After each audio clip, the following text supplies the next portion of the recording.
Good morning, everyone, and it's time for another short video update. We'll try to keep this short anyway. I'll go down just a rundown of the schedule. I'll do that first, then you do a video. You'll do a virus, COVID, Delta, all of that good stuff. So I'll go back to Sunday.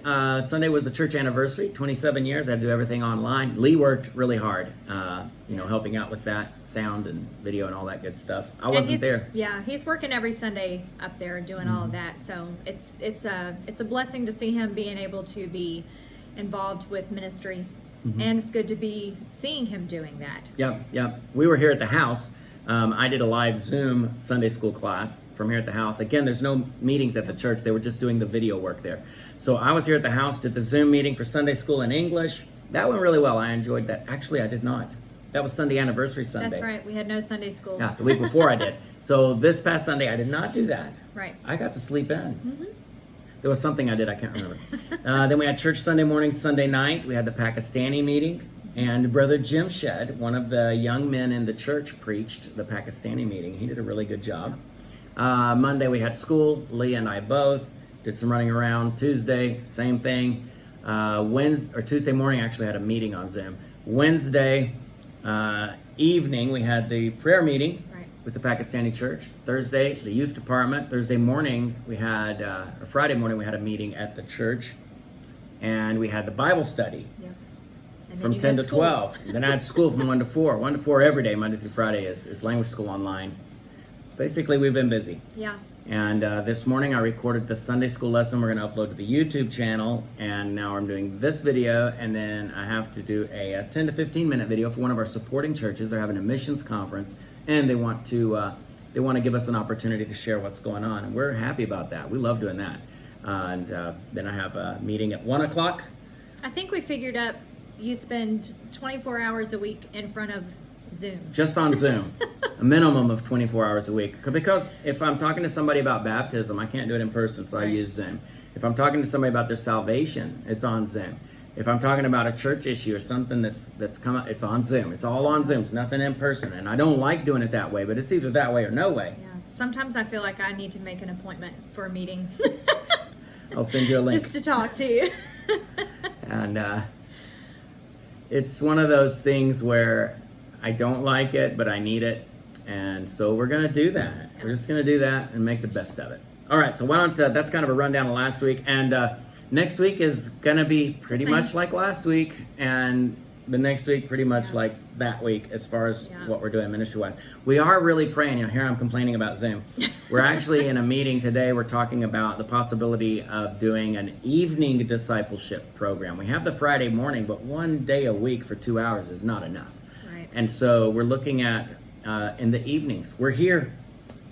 We're not going anywhere. So we're looking at in the evenings pulling together maybe 15 families and on Zoom an hour a night, every night except Wednesday and Sunday night, having a discipleship time. And now listen, they sleep when it's hot, and it's hot in the daytime. They stay awake when it's cool. It's cool at night. They're not lazy. They sleep 8 hours a day, but their sleeping time is usually from 11 until about 7 in the day.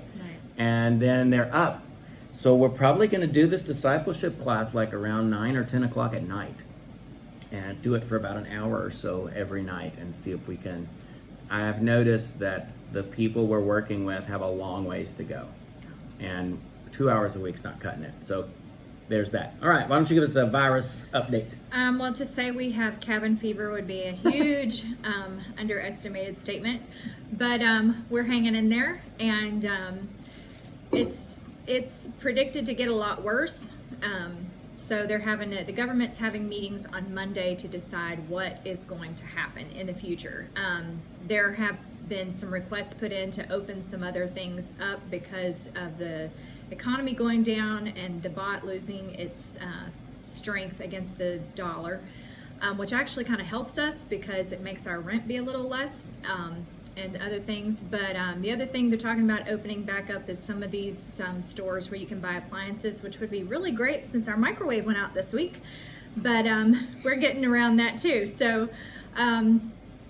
still protests every day, car mobs. It's just life in the city and surviving COVID like everywhere else. So we're hanging in there. Yeah, it's not as much fun as it usually is. No.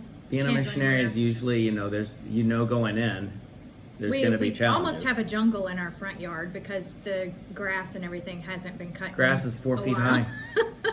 I don't care. We don't go outside. No, the kids don't want to go play in the grass anymore, so. No, and I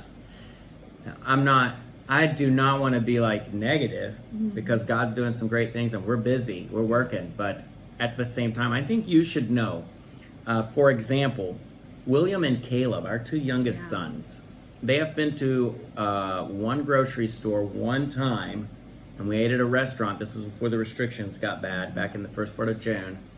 They've been to the church one time for a church service, And- one time to get their hair cut. Which they need another one really bad. One time we went to a restaurant called Big Burger before it closed, and that was about 6 weeks ago, Yep. maybe 8 weeks ago. Other than those 4 excursions, they've not left the house No. except to go in the front yard. And they just said today that a lockdown is coming, and that the lockdown is going to be a total shutdown, probably 2 more Possibly. months, September and October. Hopefully not, but Yeah, Lee hasn't been hardly anywhere. There's a couple places he can go, and he's stuck here in the house. And it is way worse than anything California ever implemented. And so we're really handicapped in the way that we can connect with people face to face, and we're having to use technology. And it's not any fun at all being here. I haven't had a haircut in 6 weeks, and you should see my son Lee. He hasn't had a haircut in about 2 months, and maybe more than that. He's starting to look like a girl. I'm about to take my pocket knife or some scissors to him and try to help him. yeah. If So Cynthia we're was here, we would let her cut hair. for sure. I may do it myself. So I don't want to use the word suffering, but Our Pakistani families that we are ministering to deal with this on a daily basis, and some of them have for 7 years. So, we may feel like we've got it bad just because it's not like normal, but it could be a lot worse. for sure. So we're thankful for the opportunities that we do have, and we're thankful that we have sponsors in the States, supporters praying for us, supporting us financially. We always have just enough money to do what we need to do. God always provides. We always have just enough money to do what we need to do, and we're thankful for that as well. But we are going through some difficulties, and so we just ask that you pray for us about that. Is that about it? That's it. All right. Thank you all for your faithful support. Thank you for praying for us, and God bless you.